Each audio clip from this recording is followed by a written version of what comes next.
40 دن سورہ جن کی تلاوت کرنے سے جن سے دوستی ہوتی ہے کیا؟ ان سے دوستی بھی اچھی نہیں ہے، دشمنی بھی اچھی نہیں، وہ اپنی جگہ تم اپنی جگہ، سمجھ رہے ہو؟ ان سے دوستی نہیں کرنا چاہیے۔ ظاہر بات ہے دوستی ہوتی ہے تو پھر آدمی مذاق بھی کرتا ہے۔ ابھی ایسا دوست ہے جو تم کو دکھائی نہیں دے رہا ہے، اب تمہارے گھر میں آیا، کچھ سامان اٹھا کے لے گیا تو تم کیا کرو گے؟ سمجھ رہے ہو؟ تو ان سے دوستی بھی اچھی نہیں، دشمنی بھی اچھی نہیں۔ اور جنوں کو تابع کرنے کی جو بات ہوتی ہے وہ عملیات کی لائن کی بات ہے، اور بہت مشکل عمل ہوتا ہے جس کی وجہ سے یہ اس طرح کا کام ہوتا ہے۔ اگر کوئی آپ کو اپنا غلام بنانا چاہے تو آپ بنیں گے؟ آپ پسند کریں گے؟ نہیں کریں گے۔ جو لوگ عملیات کے ذریعے جنوں کو تابع میں کرتے ہیں تو جن ہمیشہ ان کا دشمن رہتا ہے، موقع کی تلاش میں رہتا ہے کہ کب موقع ملے کہ اس کو اٹھاؤں اور اس کو پٹخوں، مجبور ہوتا ہے، لیکن جب اس کو موقع ملے گا وہ ضرور ہاتھ بتائے گا۔ ایک عامل تھے، ان کے انتقال کا وقت قریب آیا، ان کے گھر کے لوگوں نے بلایا مجھے کہ تھوڑا سا آپ آ کر کے دیکھ لو، کچھ بھی بڑبڑ بولتے رہتے ہیں، حالت اچھی نہیں۔ میں گیا، وہاں جا کر کے بیٹھا تو وہ بول رہے تھے صدیق بھائی مجھ کو معاف کر دو، ابراہیم بھائی مجھ کو معاف کر دو۔ یعنی یہ نام جنوں کا تھا، اور یہ عامل جو تھا اس نے ان جنوں کو تابع کیا تھا۔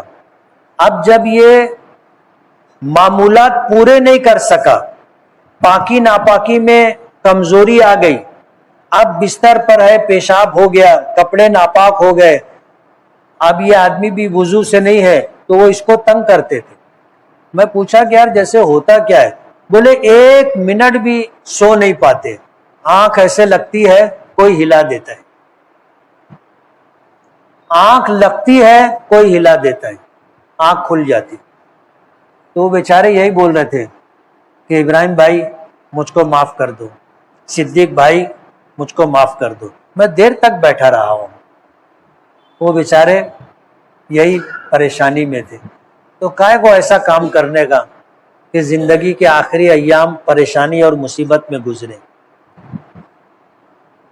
پھونک جھار کرنے والے اگر واقعی عامل ہوتے ہیں تو آپ دیکھو آخر زندگی میں وہ بھی پریشان رہتے ہیں، اور ان کے انتقال کے بعد ان کی اولاد بھی پریشان رہتی۔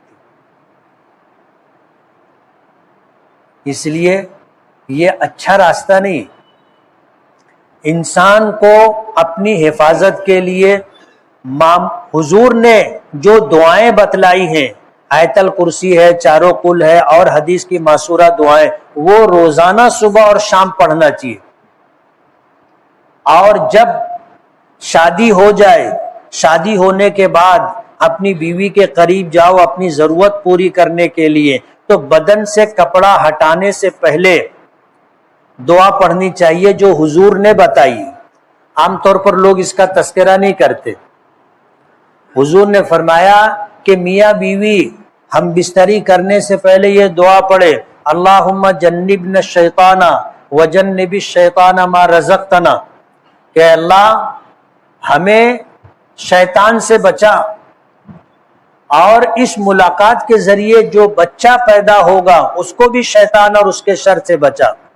تو اس دعا کے بعد اگر ہم بستری ہوتی ہے اور حمل ٹھہرتا ہے، بچہ پیدا ہوتا ہے، تو یہ بچہ زندگی بھر شیطانی اثرات سے محفوظ رہے گا۔ یہ دائمی بندش ہے۔ کیا ہے؟ دائمی بندش ہے۔ آپ اگر چاہتے ہو کہ آپ کا بچہ ہمیشہ زندگی بھر شیاطین کے اثرات سے محفوظ رہے تو آپ کو یہیں سے تیاری کرنی پڑے گی، اور اگر آپ نے نہیں کی ہے تو زندگی بھر آپ کو کھٹپٹ کرنی پڑے گی۔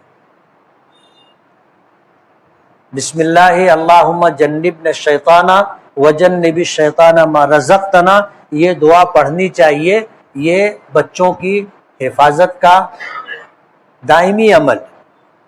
اور ایسے بھی روزانہ صبح شام آیت الکرسی پڑھنا، تینوں کل چاروں کل پڑھنا اپنے اوپر اور بچوں کے اوپر دم کرنے کا معمول بنانا چاہیے. اس سے شیاطین کے اثرات سے بچے محفوظ رہتے ہیں.